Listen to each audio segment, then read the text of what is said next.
welcome back to my channel. I'm Michelle Carey, and today is day 5 of the ProWritingAid writing contest. But this is my 5th day of me recording myself doing this challenge, day 5.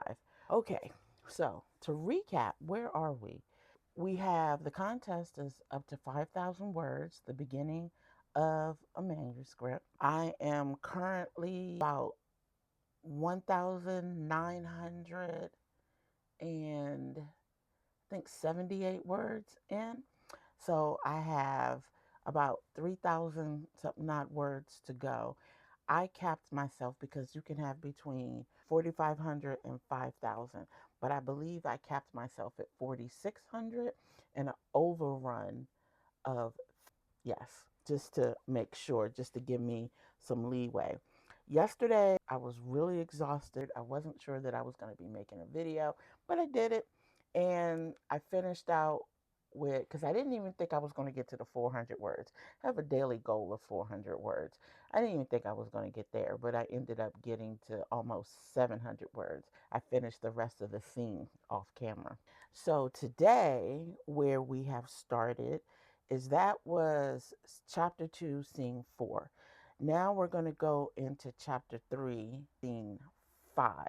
And once again, I thought, I had said yesterday that I don't write on a timer, but I think I'm going to set up another timer. I did 5 minutes and then I did 10 minutes and really got to my word count. So, usually when I write, I just sit down and write. And if it's 5 minutes, it's 5 minutes. But I never think about actually using a timer. I know a lot of people do. So we're going to set that up. We're going to set up a 8-minute timer to see what I can get done in this next scene. I kind of already pretty much know where I want to go because after yesterday I wanted to keep on writing, but I was like, no, no, no, no, no, no, no. I have to put it on. I have to document. So today we're going to pick up. I wrote down my thoughts, and so let's get started. Start, and here we go. What word do I want to use? Okay. We're at 4 minutes and 23 seconds. Okay, how many words is that?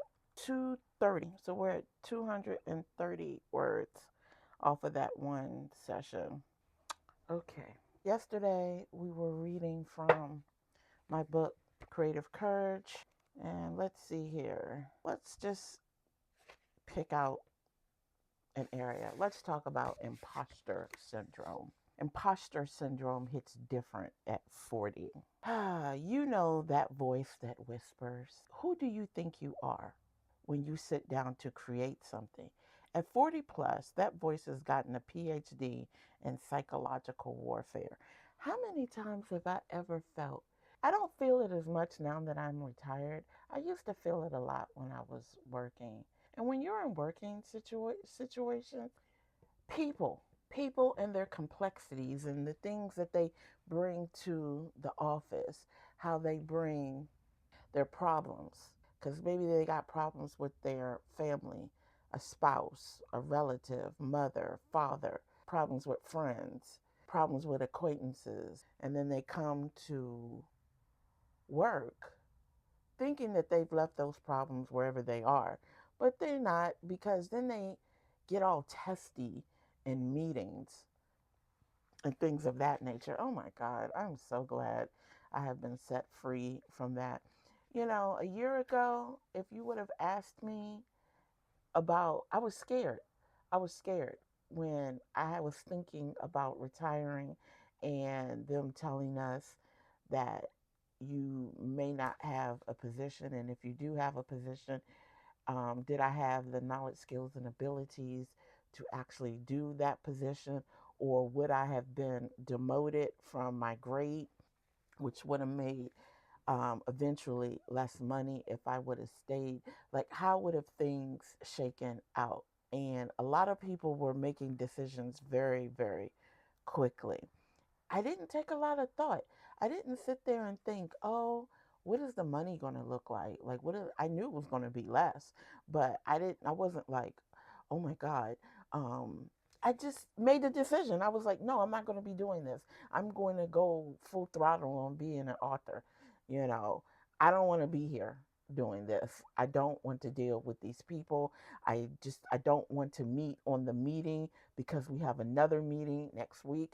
I don't want a supervisor anymore. I don't want to get up at dark 30 because I used to get to work at 5 a.m.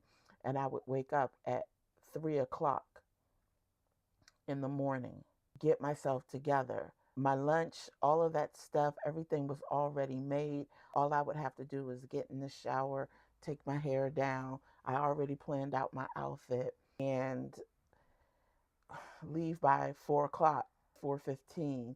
And if I left at 4, I would get to my building by 4:30. It was about a 30-minute ride, if that. Or if I left at 4:15, I would get there around 4:45, and I would be the first one in. Closer as it got closer to 6 o'clock, more people would start, coming in. Um, and that was before COVID. That was before COVID. Then after COVID, we would I had the opportunity to like come in one day a week and I was teleworking, and then it was 2 days a week. Yeah, but then I had every Friday off as well. So I worked a 10-hour work week. I cannot tell you, those first couple of days of me not having to get up at dark 30 was exhilarating. You talk about sleep. I was getting sleep like left and right. But anyway, neither here nor there, but great stuff. It's not just the regular imposter syndrome that tells you your writing isn't good enough or your art looks amateur. No, ugh, me and this reading. No, adult imposter syndrome comes with a whole bonus track of shame. You should have your life figured out by now. What kind of person starts over at your age? Other people your age are established.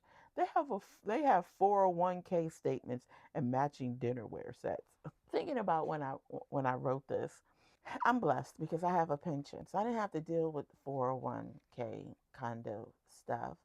And then I saw a lot of YouTube videos of people who are Gen X who don't have pensions and they can't stop working and they can't just do stuff, and they have to just keep on working, and they have to work at jobs where they don't like their supervisors, or work at jobs where they definitely don't like their coworkers, or when they're putting up they think good idea and they're getting shot down. you know we're just stuck right there in the middle between. There are some still silent generation people who are still living. They would be in their 90s. Then we have um, baby boomers. Then we have Gen Xers. Then we have millennials, which I think are also called, but nobody calls them that, Gen Y.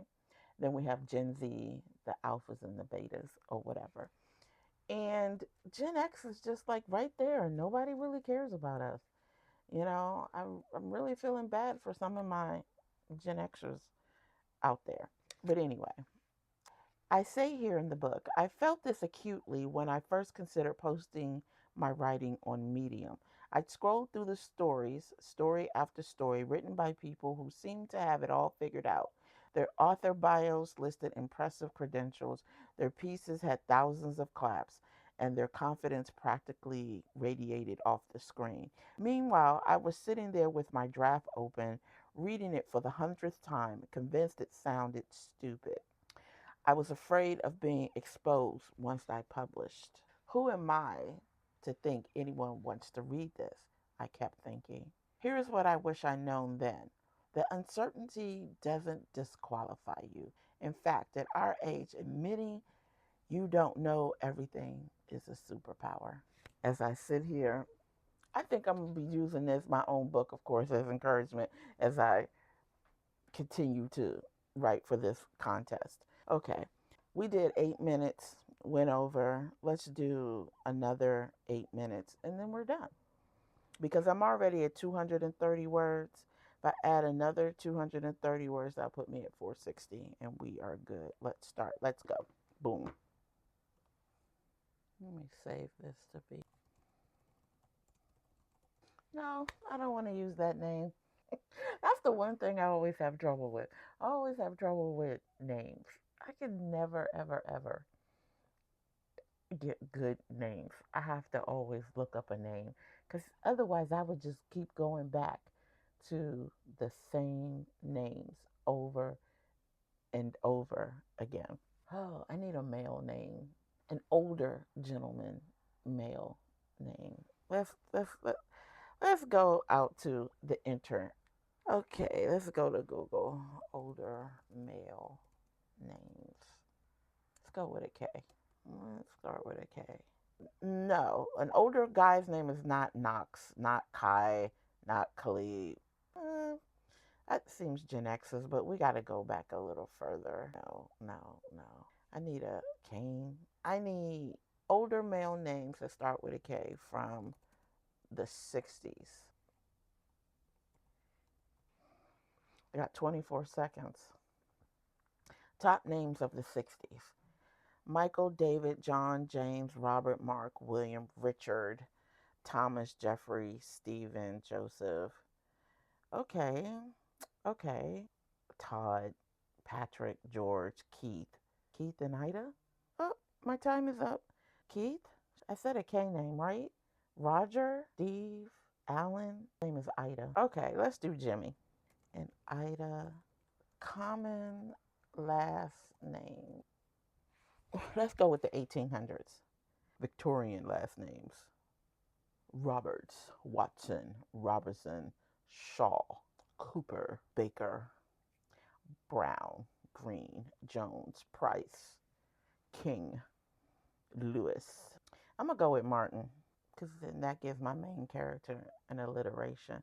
Okay, James and Ida Martin. Yeah, let's go with that.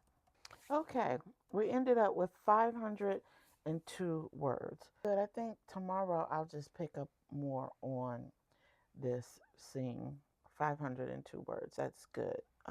Let's see here. Let me go to there's a dashboard that they have on ProWritingAid, and I could tell you how many words. 1978. So I have 3,022 words to go. Let me log my progress for the day. 502 words. Submit. I now have, I just unlocked the badge. You're firing on all cylinders as you round up these milestones. Giddy up, because I just passed 2,000 words. I earned a new badge. 2,000 words written. Your pages are taking shape beautifully. So I now have 2,480 words. I have 2,520 words to go. Okay, nice. All right, you all. Thank you for watching my video for today, day 5, and I'll see you tomorrow. Bye.